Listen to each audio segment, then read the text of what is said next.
Some houses keep secrets. This one bred them.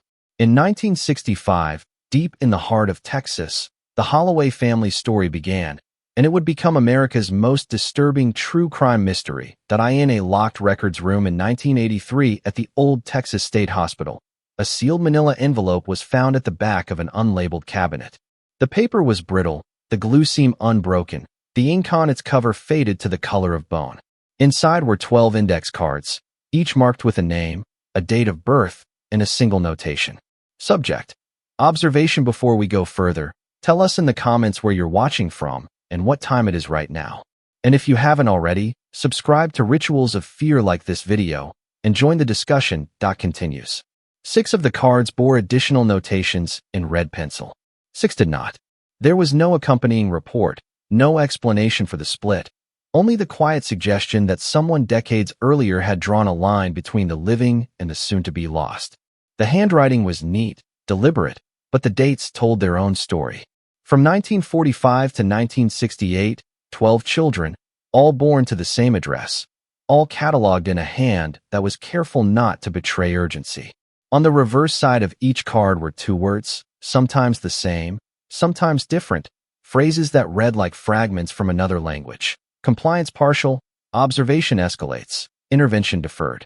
None of them explained what had happened inside the house on Hidden Valley Road. The cards had been filed with case histories of unrelated patients, whether by error or design. Their presence in that drawer meant nothing unless someone already knew what to look for. Most did not, and so they were left untouched, the red marks fading, the paper growing brittle, until someone opened the envelope. Not for the first time, but perhaps for the last. Before we go further, I want to ask you, where are you watching from right now? What time is it where you are? Share your location and the hour in the comments below. And while you are here with us, make sure you like this video and subscribe to Gothic Ledger so these stories, sealed, misfiled, and almost forgotten, can be told again. Because what you are about to hear is not a work of speculation.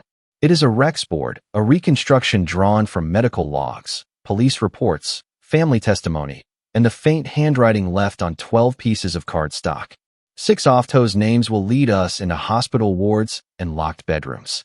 6 will lead us into quieter rooms where fear took the shape of silence. Together, they form a story that has been studied by scientists, dissected by psychiatrists, and mourned by those who lived it. And yet, after decades of observation, it remains unresolved.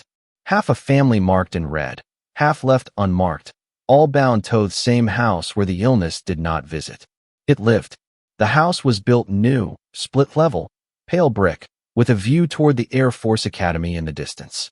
It sat just outside the bounds of Austin proper, nestled in a neighborhood where sidewalks gleamed and lawns stayed cut. The home of Donald and Mimi Holloway, as recorded in parish directories and local civic newsletters, was the picture of stability. A Catholic family, devout and multiplying, well within the bounds of expectation. In time, they would have 12 children, 10 boys, and at last 2 girls.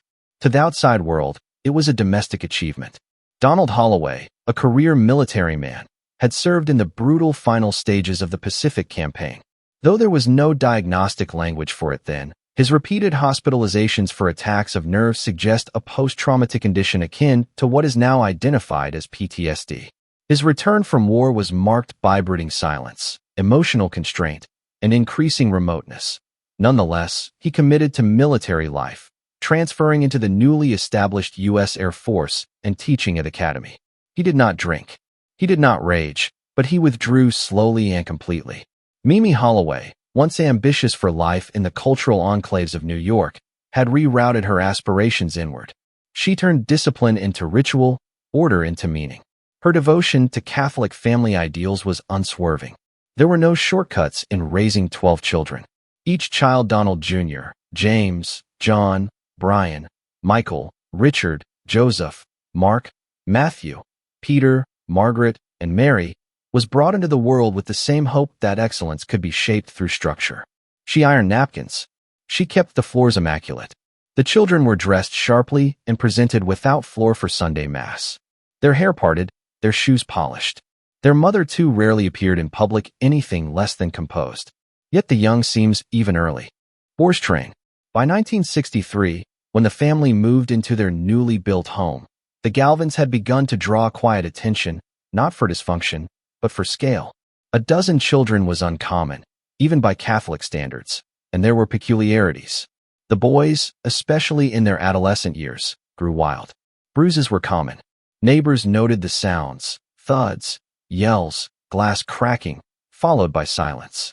There was no corporal punishment, but there was boxing. Rather than curbing their aggression, Donald Sr. issued gloves. He called them by number, not name. 4. Get in line. 6. Clean that up. The house ran not by affection, but by function. Falconry became the family's strange, shared pastime, domesticating wild birds, tethering nature through force and patience. Photos from the era show the older boys with gloves and birds of prey perched on their arms. Mimi likely saw it as discipline. Others saw something more unsettling. Control masked as hobby, flight restrained. The girls arriving last entered a house already rigid with masculine tension. Margaret and Mary, who would later change her name to Lindsay, grew up learning to watch carefully, to avoid the sparks that could ignite. There were no obvious outbursts in public, but broken windows were replaced quickly.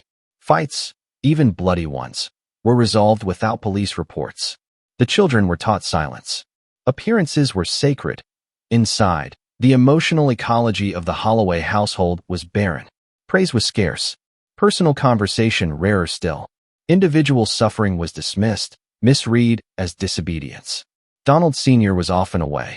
Mimi alone grew less responsive as the years advanced. Her answer to chaos was deeper order. From a clinical standpoint, it often not the presence of violence, but the absence of attention that incubatus pathology. By the late 1960s, the Holloway home contained children suffering from early signs of psychosis, delusion, and antisocial behavior. But no diagnosis had been sought. They were simply acting out. What mattered most was that no one outside the walls could see. There was no poverty, no addiction, no documented abuse. On paper, the Holloway family was exemplary. 12 children, astable marriage, military honor, clean clothes, falconry, church.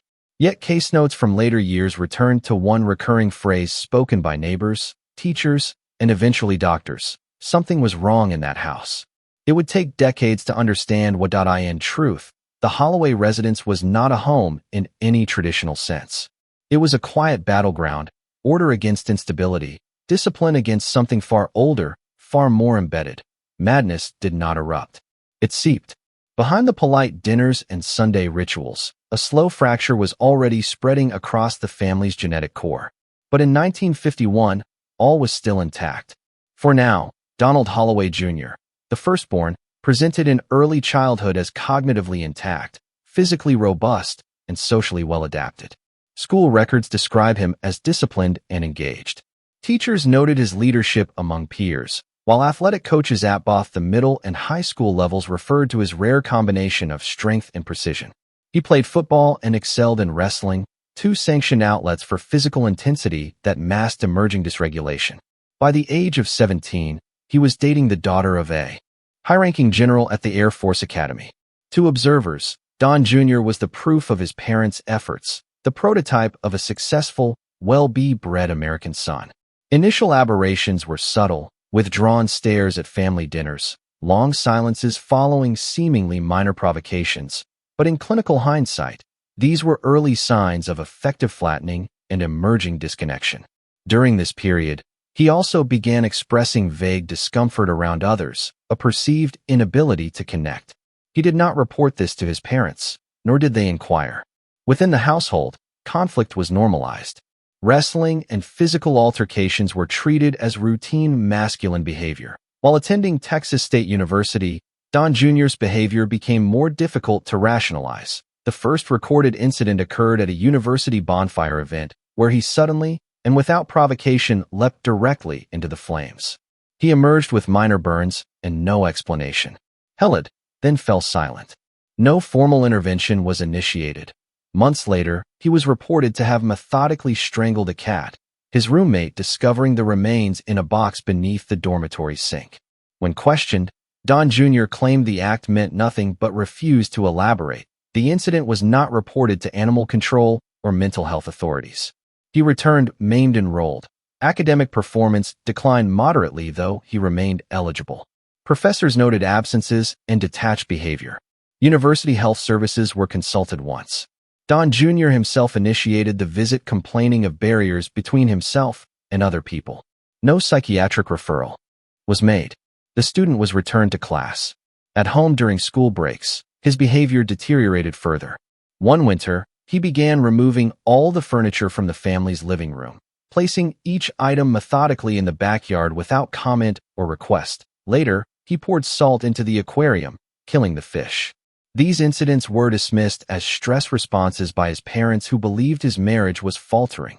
Following graduation, Don Jr. separated from his wife and returned to live at the Holloway home. There his behavior became increasingly erratic. In one episode, he stood silently at the kitchen sink and shattered 10 ceramic dishes one by one, pausing between each. On another occasion, he sat on the garage floor for hours, repeating a phrase that no one could identify.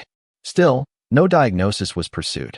The first major psychiatric emergency occurred when Don Jr. attempted to murder his wife by forcing her to inhale cyanide fumes.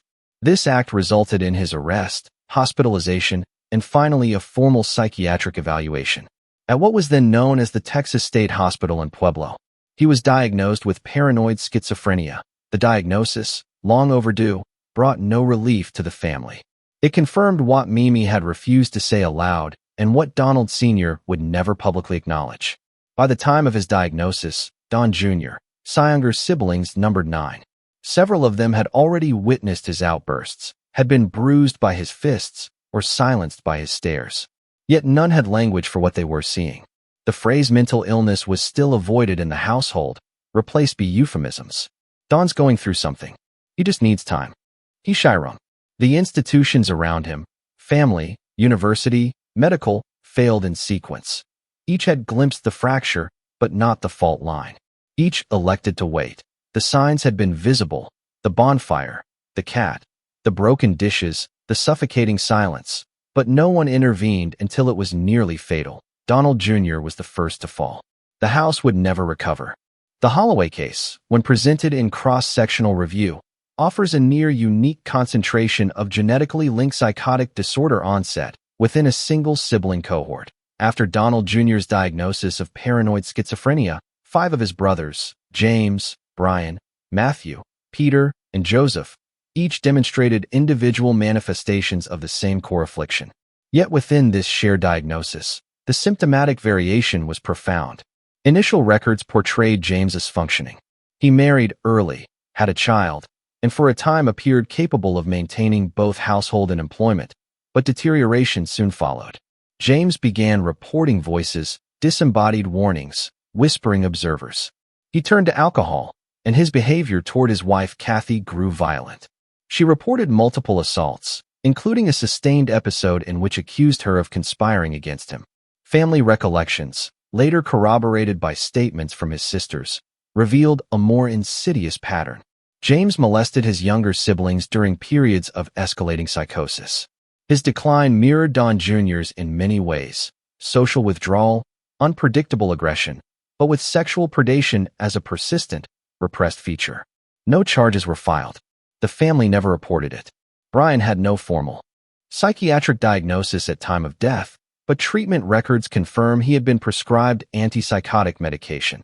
Socially, he appeared high-functioning for a time, even relocating to California and entering a romantic relationship with a woman named Noni. This period ended abruptly. 1 month after Noni ended the relationship, both she and Brian were found deceased, her body riddled by a .22 caliber gunshot wound, his by a self-inflicted shot to the head. Police classified it as a murder-suicide. Afterward, family members disclosed that Brian, like James, had sexually abused his sisters during childhood. The revelation was buried alongside the official records. There would be no legal process, only the memory. Matthew's pathology emerged after a violent head trauma, beaten severely by his brother Joseph during a psychotic episode resulting in neurosurgical intervention. Post-recovery, Matthew displayed signs of severe cognitive disturbance. He began referring to himself as Paul McCartney, and Incestetta had written songs he could not recall performing. Once, While visiting a family friend to showcase a ceramic vase he had made, Matthew abruptly disrobed and smashed the object against a wall. His case, though less violent than his brother's, was marked by a surreal, constant disconnection from identity. Delusion consumed not only his thoughts, but his selfhood. That Peter's break came young. At age 14, he began wetting himself uncontrollably, claiming, "The devil lived beneath the house." Teachers noted his brilliance in mathematics and discipline in ice hockey, but these were rapidly eclipsed by persistent delusions. He received asthma as antipsychotic medications without notable improvement. Ultimately, a court-ordered ECT, electroconvulsive therapy, was administered. The seizures reduced agitation, but Peter remained heavily sedated and withdrawn in most subsequent records. His trajectory is one of terror internalized, voices and presences never seen, always near. He died in 2023, quietly in sleep. That Joseph's descent was marked by uncommon clarity. He retained throughout most of his illness the ability to distinguish hallucination from reality, a torment rather than a relief. He experienced intense visions, including conversations with a Chinese emperor in the clouds, and claimed past lives in foreign nations. Voices drove him to send threatening emails to his employer, resulting in job loss. Yet Joseph remained kind, even affectionate. He mailed birthday cards that he expressed regret. He pleaded for the visions to stop. He told his mother that he had been sexually abused by a Catholic priest, a family friend long trusted. His was a slow implosion rendered tragic by awareness. In clinical terms, the Holloway brothers exhibit a spectrum of schizophrenia typologies: paranoid, disorganized, delusional, and treatment-resistant. Their timelines do not align perfectly. Some presented in adolescence, others in nearly adulthood. Some became violent, others only inwardly fractured. What unites them is not behavior, but blood. Their family home, a standard split-level structure, housed 6 concurrent psychoses under one roof. Each case fed and reflected the others. There were no private symptoms, no isolated breaks. Each manifestation had a shadow, a mirror, a predecessor. This was not O'Neillness, but a chorus. In retrospect, the diagnostic failure lies not in any single institution, but in a societal refusal to imagine that so much madness could reside in one address. The Holloway family became a case study in heredity, but only after it had become a tragedy. Their madness was not inherited so much as revealed. One by one, the Holloway household was not designed for daughters. By the time Margaret and Mary, who would later discard the name and call herself Lindsay, were born, the space was already saturated with unrest. Their 10 older brothers occupied nearly every square foot of physical and emotional space. 6 of those brothers, as would later be confirmed, were in various stages of severe psychiatric illness, but no one had yet named it. The girls were not raised. They were absorbed into a structure too brittle to bear scrutiny, too disciplined to show rupture. They were not touched, not harmed in the conventional sense by their parents. Instead, they were abandoned inside an ordered chaos that functioned only as long as no one acknowledged the damage. When violence erupted, and it did often, it was not mediated. The protocol was internal. The youngest, always the smallest, would retreat into the master bedroom, locking the door from the inside, crouching in corners, praying the locks would hold. There were no explanations, no comfort, just silence until the police arrived. This was not once. It was recurrent. Institutional language classifies this as repeated exposure to acute familial dysregulation, a known risk factor in the development of post-traumatic stress, dissociative behaviors, and developmental arrest. Margaret arrived into the family as an answer to Mimi's long-standing wish for a daughter. She was dressed carefully, taught to set tables precisely, and instructed in the discipline of containment. Emotion was discouraged. Achievement, however minor, was expected. But behind closed doors, Margaret suffered a different fate. As disclosed years later by both her and her sister, Margaret was molested, first by Brian, later by James, 2 of the brothers already marked by signs of schizophrenia and deepening delusion. There were no reports, no interventions. When this was revealed in adulthood, Mimi's response was muted. She did not deny it. She did not act. Instead, She referred to the assaults as symptoms of her son's illness, a reframing that reduced her daughter's suffering to collateral consequence. Margaret did not run. She remained cozy in body, if not in trust. She internalized the family order and functioned within it. Later psychological profiles describe her as hyperadaptive. She knew how to survive in a closed system. Lindsay, the final child, was not offered the same illusions. She witnessed the house in full descent.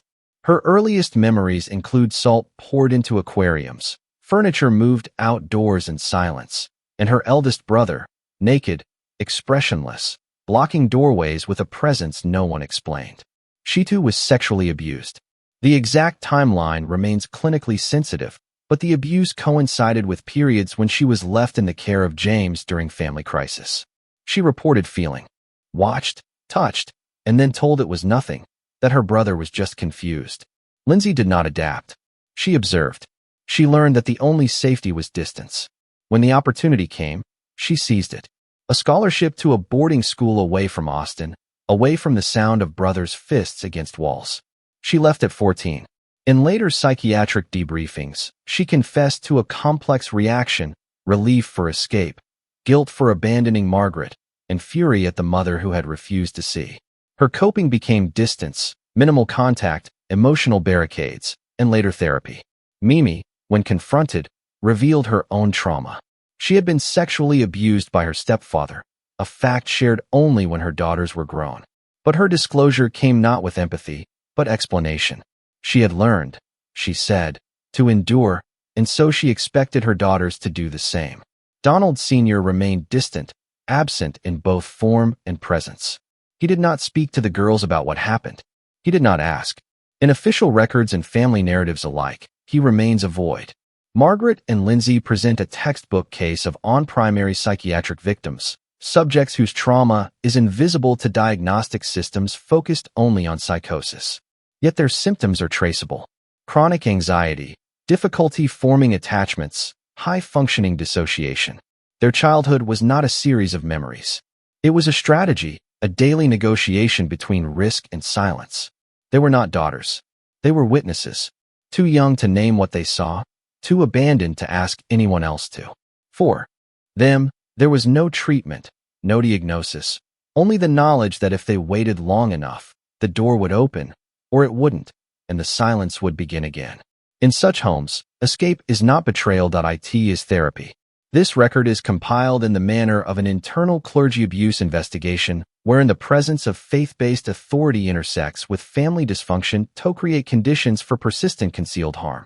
The Holloway case presents multiple cross-generational incidents of sexual abuse perpetrated both within the nuclear family and by individuals entrusted with pastoral and moral authority.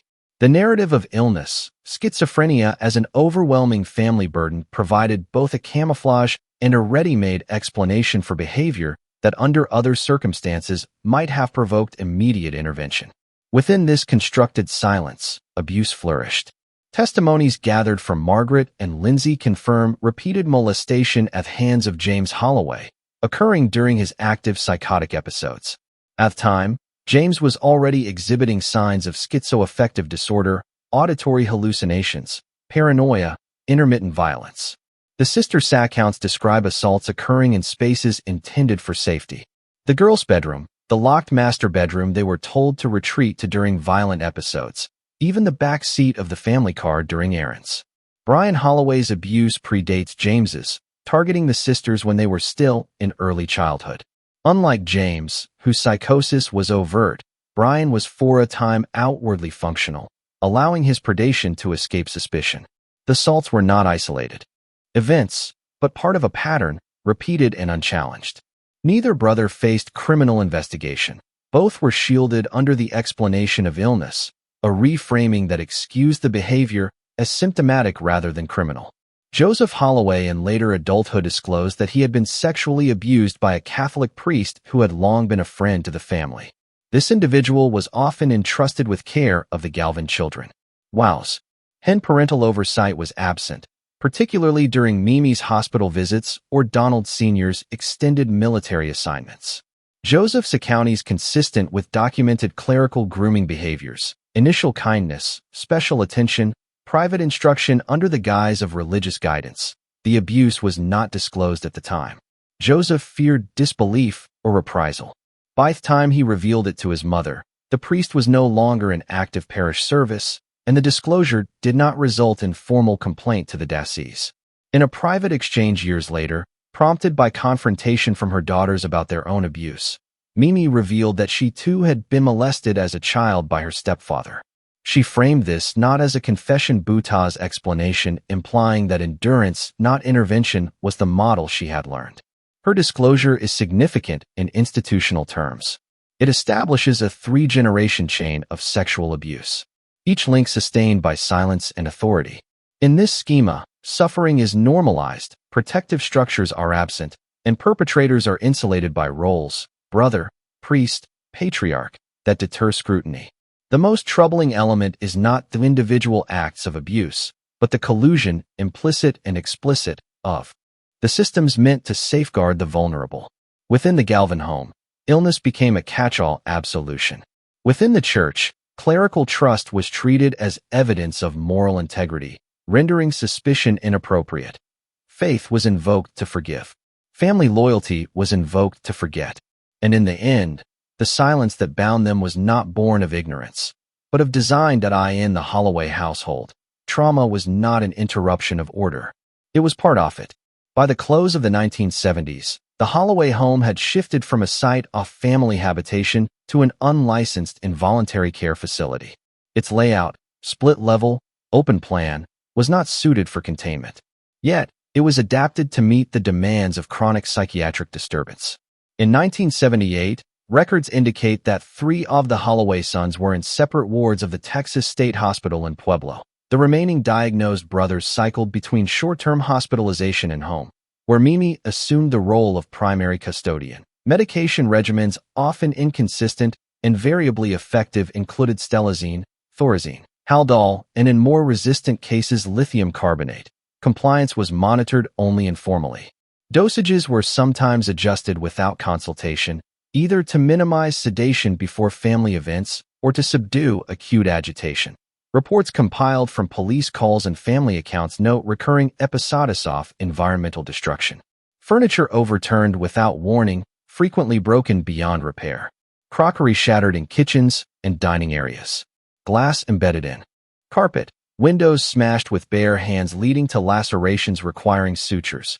Restraint of subjects by multiple family members until physical exhaustion reduced the risk of injury. Screaming, nonverbal, prolonged, was a common auditory feature. Such episodes could last minutes or hours. Hallucination-driven aggression was often indiscriminate, directed towards siblings, objects, or self. Mimi's role was both caretaker and custodian of appearances. Blood stains on walls were scrubbed before neighbors could notice. Upholstery was patched, replaced, or turned toward the wall to conceal damage. Broken doors were rehung with thin duties. To maintain function, Lindsay, then the youngest in residence, was enlisted to assist, delivering meals to toes-dated brothers, clearing debris after outbursts, managing locked doors when police were en route. Her tasks blurred the line between sibling and orderly. Police arrivals became procedural. Officers knew the address. They entered without sirens, aware that escalation could provoke further disturbance.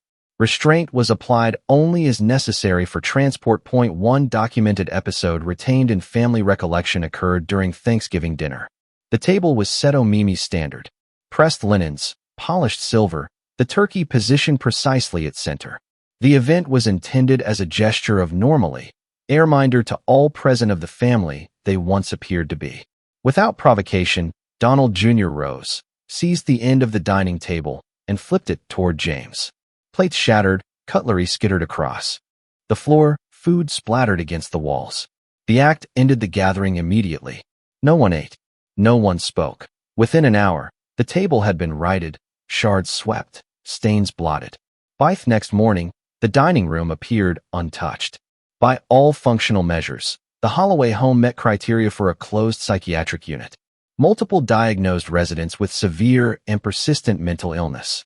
Regular administration of antipsychotic medication under informal supervision. Acute episodes requiring external intervention. Structural adaptation for containment. Locked doors, cleared rooms, restricted areas. The difference lay only in its invisibility. There was no charting, no trained staff, no oversight committee, only a mother preserving the surface and a youngest daughter learning to move through her own home as though it were a corridor of locked wards. Externally, the house remained a model suburban residence, lawns trimmed, shutters intact. Internally, it had become an environment of perpetual damage control. Neighbors did not inquire. If they did, they were met with explanations concise enough to deflect suspicion. The structure had been built in optimism, sold as stability, and filled with promise. By the late 1970s, it was neither home nor haven. It was a place where psychosis was managed, not cured, where containment replaced treatment and survival replaced living. Among the 12 Holloway children, 4 sons, John, Mark, Michael, and Richard, remained untouched by a formal diagnosis of schizophrenia that in clinical classification, they are non-affected carriers within a high-incidence genetic pool. In practical reality, they are men who lived under the constant shadow of an illness they did not manifest, yet could never fully escape.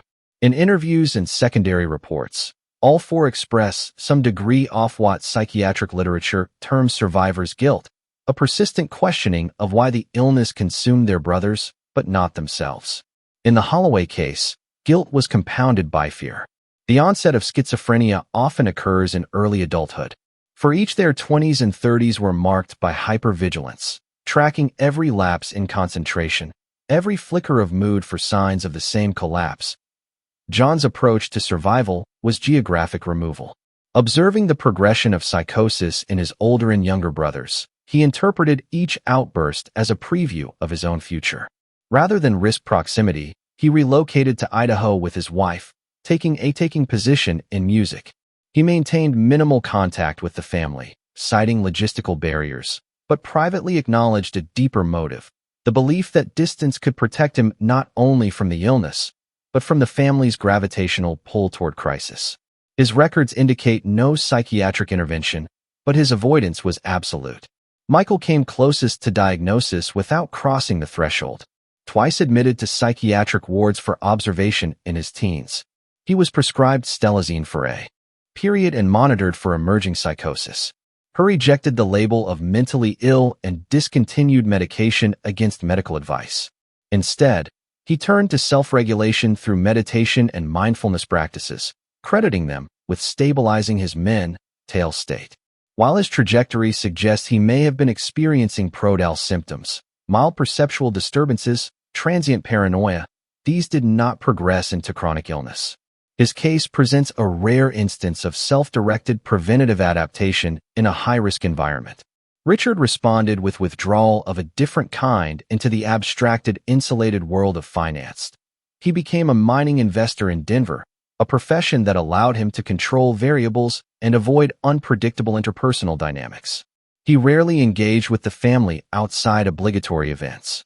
While he did not exhibit overt psychiatric symptoms, colleagues noted his rigidity in routine and discomfort with unstructured situations, traits that may reflect adaptive responses to a chaotic formative environment. Mark was the only member of the family's elite hockey lineup to remain free of diagnosis, a fact that he admitted caused him the most internal disruption. He had trained and competed alongside brothers whose athletic promise was later eroded by illness. He watched teammates, friends, and his own siblings fall into delusion, violence, or institutionalization. Mark lived in a constant state of expectation, waiting for the first unmistakable symptom. He remained healthy, but the psychological cost was high. In later life, he described feeling like a man holding a door shut without knowing what was on the other side. While these 4 brothers avoided the clinical criteria for schizophrenia, their lived experience was defined by it. Survivor's guilt kept them tethered to the family's narrative. Hypervigilance shaped their relationships, careers, and sense of self. In genetic research, unaffected is a neutral descriptor, a way to mark those spared from the illness under study. But in lived terms, it is misleading. These men did not inherit the psychosis. They inherited the fear of it, an unremitting suspicion that it could still arrive unannounced years after the danger was presumed past. For the Holloway 4, survival was not liberation. It was a sentence of constant watchfulness. They walked away without the illness, but never without the shadow. In the historical record of the Holloway case, Mimi appears first as the archetype of the mid-century American mother. Devout, disciplined, committed to the presentation of domestic perfection. Her home was ordered to a fault. Floors polished, curtains pressed, napkins ironed to a precise fold. Meal settings were symmetrical, photographs curated, children groomed for public display. Behind this symmetry, however, her standards functioned as both structure and shield. Her daughters would later describe her as a drill sergeant, a woman who expected excellence and tolerated little deviation. The discipline extended beyond the ordinary boundaries of household management. A poorly made bed could provoke a lecture. A scuffed shoe was caused for repolishing before church. In the context of a home destabilized by mental illness, this precision became a coping mechanism, a way to impose order on an environment increasingly beyond control.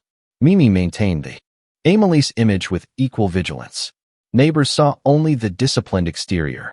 Friends from the parish knew her as gracious and committed. There was no public acknowledgement of the chaos inside. Police calls were explained away. Hospital visits were reframed as checkups. The language of illness was avoided.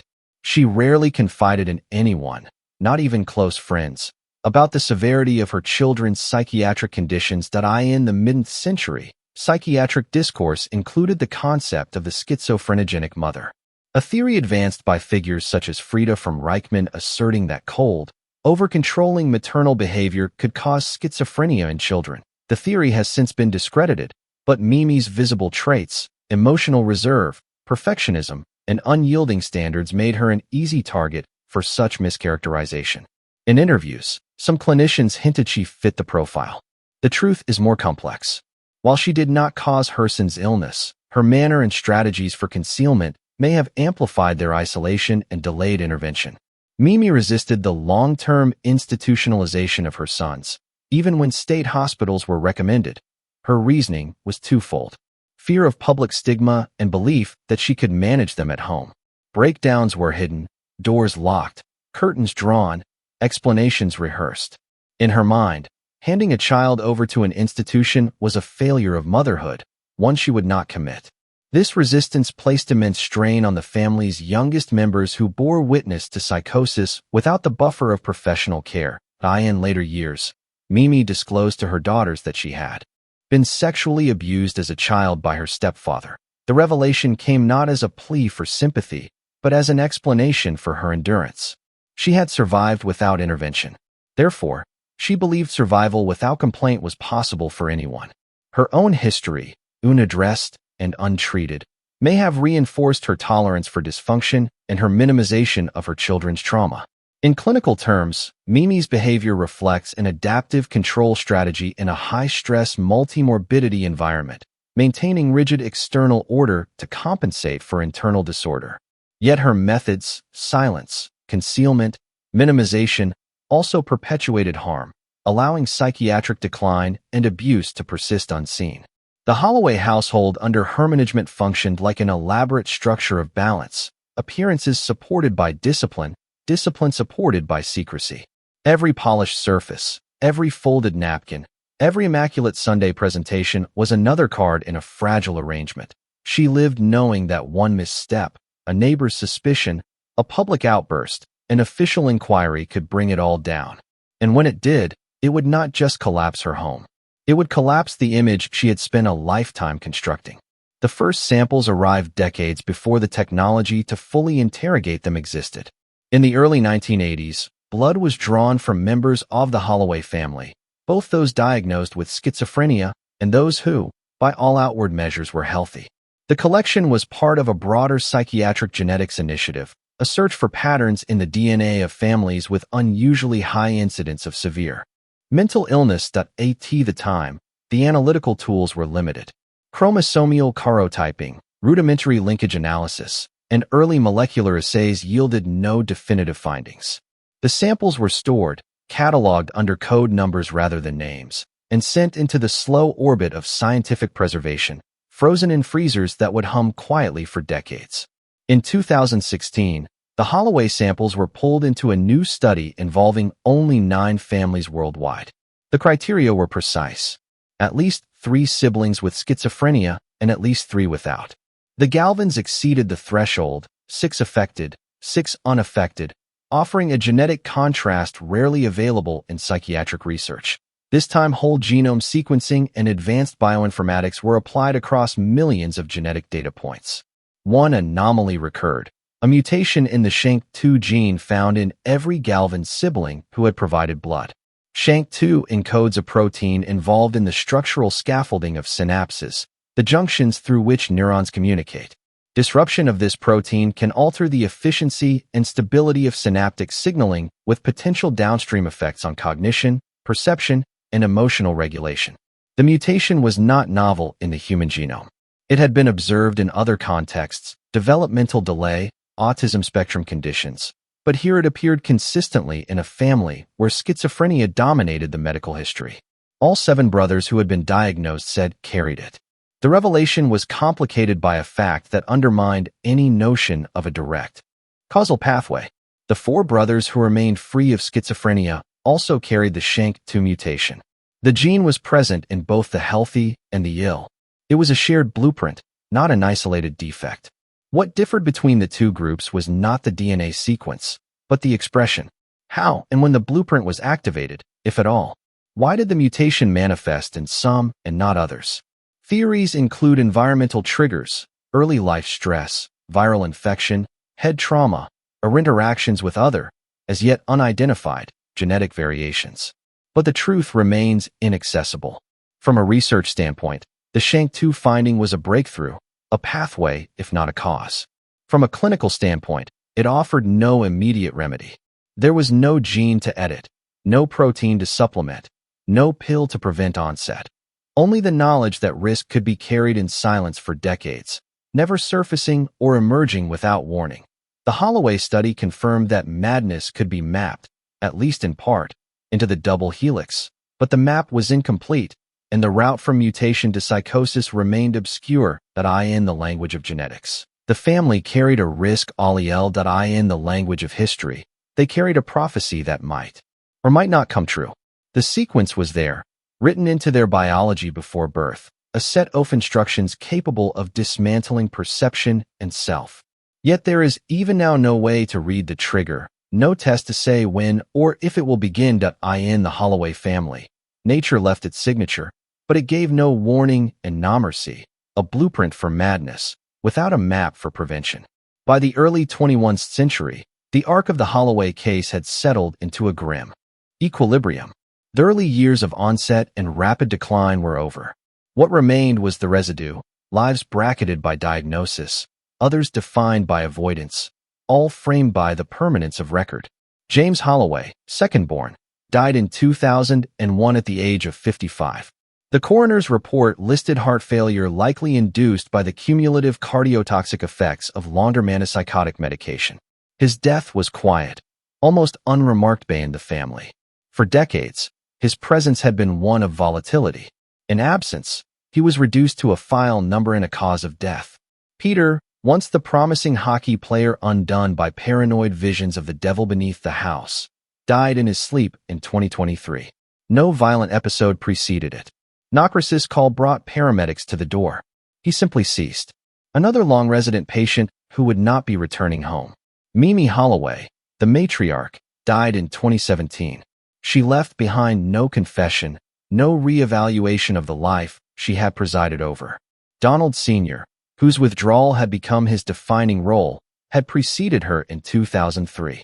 They were buried without public acknowledgement of the unique medical and psychological legacy that followed their name.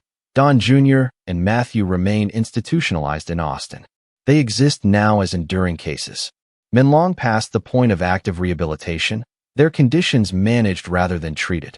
Their presence is a reminder of an illness that began before most of their siblings were born and has never truly left the family's orbit. Lindsay, the youngest, returned in her mother's final years to help navigate the bureaucratic landscape of care, state hospital paperwork, benefits, burial arrangements. She acted as both caretaker and archivist, ensuring that what was left of the family's records could be managed, if not first deemed. The story has been told first in Hidden Valley Road, Inside the Mind of an American Family, then in an HBO documentary, Six Schizophrenic Brothers. It has been analyzed by geneticists, psychiatrists, criminologists. It has been filed in academic journals, debated at conferences, and dissected in the media. Yet, like many case studies, the essential truth remains out of reach. No chart captures the weight of a locked bedroom door. No genetic sequence encodes the fear of a child listening for the sound of breaking glass. No published paper fully explains why some escaped the illness while others were consumed. The Holloway family is closed in file, but open in implication, a reminder that schizophrenia did not simply visit their home. It lived there as permanent a resident as any of its occupants. Hidden Valley Road remains an address and a warning. The records are closed now. The house on Hidden Valley Road has changed owners more than once. Its rooms repainted, its floors replaced, but the walls remember. They have carried the weight of 12 names. 6 marked in red. 6 spared but never free. James is gone. His heart stopped by the same medication meant to quiet his mind. Peter died in sleep decades after the first visions drove him to the edge. Don Jr. and Matthew remain in institutional care, their files still updated, though the handwriting has changed. Mimi and Donald Sr. lie together in the cemetery outside Austin, their headstones as silent as they were in life. The surviving brothers live scattered lives, some still in the shadow of expectation, others avoiding the past entirely. Lindsay, the youngest, returned in the final years, not to reconcile, but to manage what remained. The story has been bound into a book, projected on a screen, examined under the sterile light of genetic research. Yet no study, no sequence of DNA, no stack of case files has explained the single question that lingers. Why the man, not others? The SHANK2 mutation offers a pathway, but not a verdict. It is a map drawn without a destination. The Holloway family has been measured, dissected, and archived. They have been mourned in pieces, but they have never been understood. And so Hidden Valley Road remains more than an address. It is a warning of what can live in the walls unseen until it consumes the house entire. If you have stayed with us through this history, I invite you to tell us where are you watching from and what time is it there now. Share it in the comments. And if you have not yet, subscribe to Gothic Ledger and like this video so these histories, quiet, cold, and almost lost can find their way to you. Tomorrow, another file will open, another sealed envelope, another set off names, another story buried hide beneath the weight of official silence. Until then, remember, some records were never meant to be found.